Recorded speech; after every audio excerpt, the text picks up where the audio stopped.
Paused, but I needed some answers. Reluctantly, my attorney asked the judge for 2 minutes out in the hall with me. It's not the best thing to do, but he did it. We went out into the hall where my attorney basically told me that he had it under control and I'd see that shortly. I was still seething, but after having spent nearly over $30,000 in legal fees, I figured I had to trust him to do what was right. And he did. We went back into the courtroom. The judge reconvened the session and told my attorney that it was his turn to question my estranged wife. My attorney stayed seated and said, "No questions, Your Honor. You could have knocked me over with a feather." My ex-wife got one of her sour and mean little smiles on her face. She knew she'd beaten me.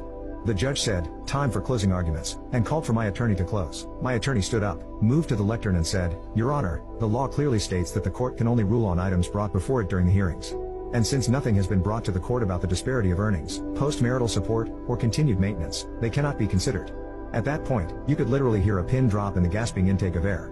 And you could see the color drain out of the faces of both my ex-wife and her attorney. The fact that I was making almost 6 figures at just one job, and had insurance through my job, and a good retirement plan with insurance cover included, were all moot points that she would get minimal benefit from. Yes, she got part of my retirement income, $810.56 per month for the rest of my life. But that was calculated only on what had accrued during our marriage.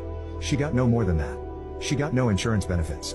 She got no earnings disparity payments to supplement her minimum wage income and indulge her champagne attitude.